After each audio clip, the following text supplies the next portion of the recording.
Hi friends, அனைவருக்கும் வணக்கம். Welcome to அன்னம் ஆகாரம் கிச்சன் ஃப்ரெண்ட்ஸ். நம்ம இன்றைக்கி ஸ்கூலுக்கு போகிற குழந்தைங்களுக்கு ஹெல்த்தியான ஒரு லஞ்ச் பாக்ஸ் கொடுக்கணுன்னா கண்டிப்பாக நீங்கள் இதை ட்ரை பண்ணலாம். பிரியாணினா குழந்தைங்களுக்கு ரொம்ப பிடிக்குங்க. அதவே அவங்களுக்கு பிடிச்ச மாதிரி ஹெல்த்தியாக செஞ்சு கொடுக்கலாம். இது பச்சை பயிறு சாதம்ங்க. இது பிரியாணி சுவையிலேயே இருக்கும். ஒரு ஹெல்த்தியான லஞ்ச் பாக்ஸ் கொடுக்கணும் அப்படின்னா கண்டிப்பாக நீங்கள் இந்த ரெசிபியை ட்ரை பண்ணி பார்க்கலாம். இப்போ வாங்க நம்ம இதை எப்படி செய்கிறதுன்னு பார்க்கலாம். அதுக்கு முன்னாடி நம்ம சேனலை ஃபஸ்ட் டைம் பார்க்குற நண்பர்கள்கிட்ட ஒரு அன்பான வேண்டுகோள், நம்ம சேனலை சப்ஸ்கிரைப் பண்ணிக்கோங்க. அப்படியே பக்கத்தில் இருக்கிற பெல் ஐக்கானையும் கிளிக் பண்ணிடுங்க. அப்போ தான் நான் போடுற அடுத்தடுத்த வீடியோ உங்களுக்கு உடனே நோட்டிஃபிகேஷனில் கிடைக்கும். இப்போ இதுக்கு மிக்ஸி ஜார் எடுத்துக்கோங்க. அதில் 6 பூண்டு சேர்த்துக்கலாம்.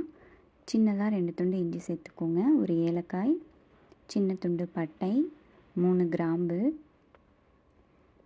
கொஞ்சமாக புதினா இலை சேர்த்துக்கோங்க. கொஞ்சமாக கொத்தமல்லி தழை சேர்த்துக்கலாம். அரை டீஸ்பூன் அளவுக்கு சோம்பு, கொஞ்சமாக தண்ணி சேர்த்து இதை நல்லா பேஸ்ட்டாக அரைச்சி எடுத்து வச்சுக்கலாம். இப்போ இது இருக்கட்டும்.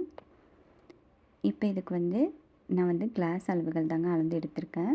3/4 கிளாஸ் அளவுக்கு பச்சை பயிரை எடுத்து நைட் ஃபுல்லாக ஊற வச்சு எடுத்து வச்சுருக்கேன். உங்களுக்கு இப்போ பார்க்கும்போதே தெரியும், நல்லா ஊறிச்சு பாருங்கள். இப்போ இது இருக்கட்டும். இப்போ அரிசியும் 1/2 கிளாஸ் அளவுக்கு ஊற வச்சு எடுத்திருக்கேங்க. அதே டம்ளரில் தான் அளந்து எடுத்திருக்கேன். இப்போ இது இருக்கட்டும். இப்போ இதுக்கு தேங்காய் பால் எடுத்து வச்சுருக்கேங்க.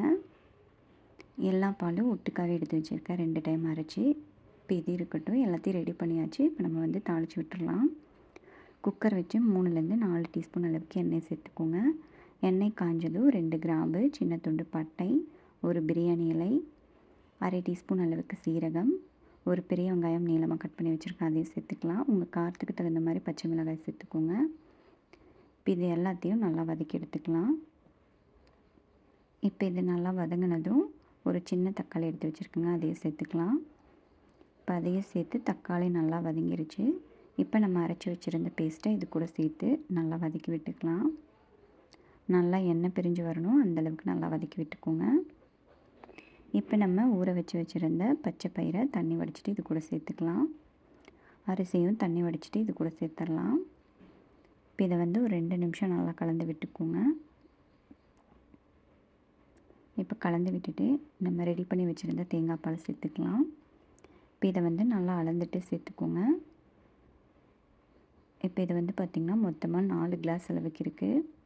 நீங்கள் நார்மலாக எப்போவும் எவ்வளோ தண்ணி சேர்ப்பீங்களோ அந்தளவுக்கு சேர்த்துக்கலாம். அரிசிக்கு உப்பு தேவையான அளவு சேர்த்துக்கலாம். இப்போ இதை நல்லா கலந்து விட்டுக்கோங்க.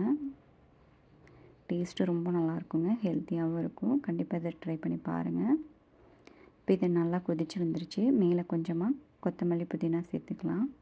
அதிகமாக சேர்த்துற வேண்டாம், கொஞ்சமாக சேர்த்துட்டு நம்ம குக்கர் மூடி போட்டு மூடி வச்சிடலாம். மீடியம் ஃப்ளேமில் வச்சு 2 விசில் விட்டு எடுத்திங்கன்னா நம்மளுக்கு கரெக்டாக இருக்கும். இப்போ பாருங்கள், நம்மளுக்கு ஹெல்த்தியான சாப்பாடு ரெடி ஆகிடுச்சு. கண்டிப்பாக இந்த ரெசிபியை நீங்களும் ட்ரை பண்ணி பாருங்கள். செஞ்சு பார்த்துட்டு எப்படி இருந்துச்சுன்னு உங்கள் கமெண்ட்ஸை மறக்காமல் கமெண்ட் செக்ஷனில் சொல்லுங்கள். இந்த வீடியோ பிடிச்சிருந்தால் நம்ம சேனல் லைக் பண்ணி சப்ஸ்கிரைப் பண்ணிக்கோங்க. உங்கள் ஃப்ரெண்ட்ஸ்க்கு ஷேர் பண்ணுங்கள். வீடியோ பார்த்த அனைவருக்கும் நன்றி.